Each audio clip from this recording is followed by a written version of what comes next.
to my evening. Let me go ahead and take you through my unwinding process and how I relax after a long day of work. Every day when 6 p.m. rolls around, I start making dinner. This is partly because I've been intermittent fasting since mid-February of this year, so I typically have a 7 to 8 hour eating window, which means I eat from 11 a.m. to 7 p.m. So after trying so many diets or whatnot, intermittent fasting is finally the solution that worked for me, as it's more of a lifestyle change rather than a diet. And because of it, I stopped my bad eating habits of eating very late and then feeling very bloated in the morning. Cooking dinner is a form of relaxation for me after a long day of work. I typically enjoy making healthy Asian foods as it suits my palate the most growing up as a Chinese American. So I'm going to start by making some rice in the rice cooker and let it do its thing. Today I'm craving one of my favorite childhood dishes, tomato and eggs. It's very nostalgic and comforting to me. So using my mom's recipe, which seems a little bit odd, but I promise it's really good. I boiled the tomato until soft first. Boiling the tomato beforehand makes the juices of the tomato come out more easily to create more of a sauce that coats the eggs and prevents the tomatoes from burning. As for the eggs, I scrambled 2 eggs and lightly cooked them in a pan with olive oil, and then I set it aside.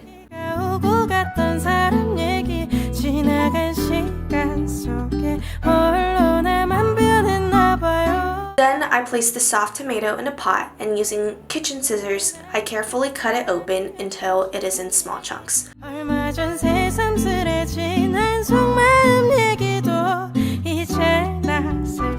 As for the broccoli stir fry, I'm going to cut some broccoli, onions, and mushrooms and toss them in a wok and sprinkle in some water and salt and just let it steam.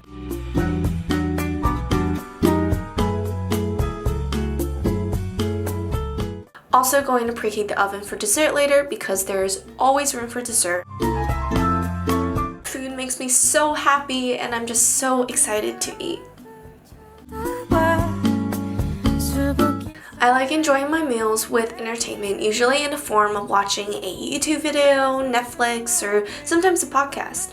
I recently really got into Never Have I Ever, which is a Netflix show about this Indian American teen, and the drama is so good, and we stan an Asian female lead. Sometimes you just need some juicy teenage drama because your own life as a corporate adult is too fucking boring.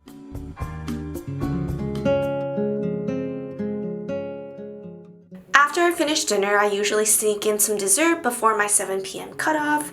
My favorite chocolate chip cookie recipe of all time is Alvin Zoe's 48-hour chocolate chip cookie recipe. If you have not tried this or seen Alvin's videos, I would highly recommend, as they are cinematic, emotional experiences, and I'm not lying when I say that. I pre-bake my doughs into balls and stick them in the freezer. Whenever I want to eat one, I just bake one because I know I have no self-control, and if I bake all of them at once, I'll probably eat all of them at once.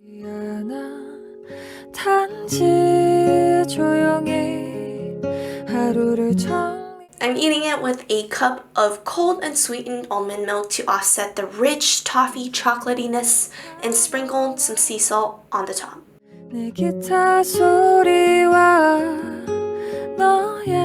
따뜻한 불빛에 조용히 잠들고 싶을 뿐.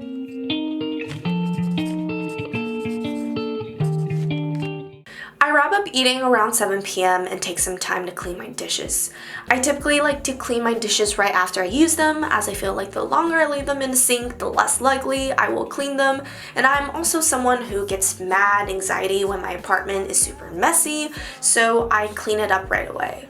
In a way, cleaning is also a soothing process for me.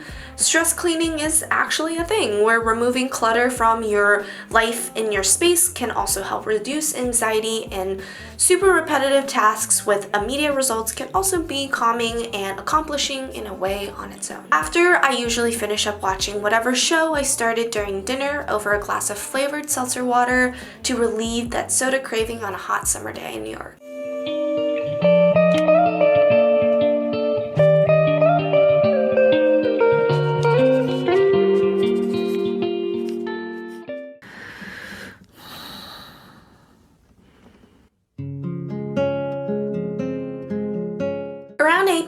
I usually log back onto my work laptop to check emails, finish up some loose ends from that day, and see if I missed anything when I was away for dinner. Unfortunately, I work a corporate job that requires me to work beyond a typical 9 to 5, so I do have to work some evenings or odd hours, but it's usually not too bad. But also internally, I do try to have a strict distinction between work-life balance.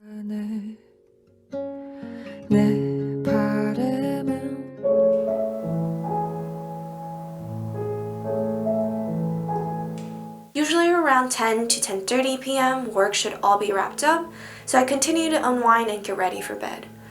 Usually this means lighting some candles, sometimes putting on a face mask, and doing stretching and yoga for flexibility to aid with improving my flexibility for figure skating, and also for the sake of my poor sore muscles and all the activities I subjected to. If I showered in the morning, I will still wash my face at night using my favorite Crave Beauty Matcha Hemp Cleanser. Then I go through my entire nighttime skincare routine. I don't want to bore you with all the details, but some of my favorite products I've been using recently at night have been the COSRX Rice Overnight Mask, the Misha Time Revolution Essence, and my handy dandy niacinamide serum from The Ordinary. After that, I usually try to get some sleep. Depending on the day, I typically sleep around 11:30 or 11 p.m. I usually fall asleep to reading a book or listening to a YouTube video or podcast. If I am using my phone, I try to aim for more audio content rather than visual content to limit blue light time that can affect my ability to fall asleep, but I am personally kind of bad at this. I just finished Crying in H Mart by Michelle Zauner, which talks about her experience as an Asian American woman who lost her mother, and it was just so heart-wrenchingly good. Highly recommend. And with that, it concludes my evening routine of how I unwind after a long day of work and how I still find a work-life balance despite working in a corporate job in consulting. Hope you guys enjoyed this video. Please like, comment, and subscribe for more content, and now, good night and have a good rest.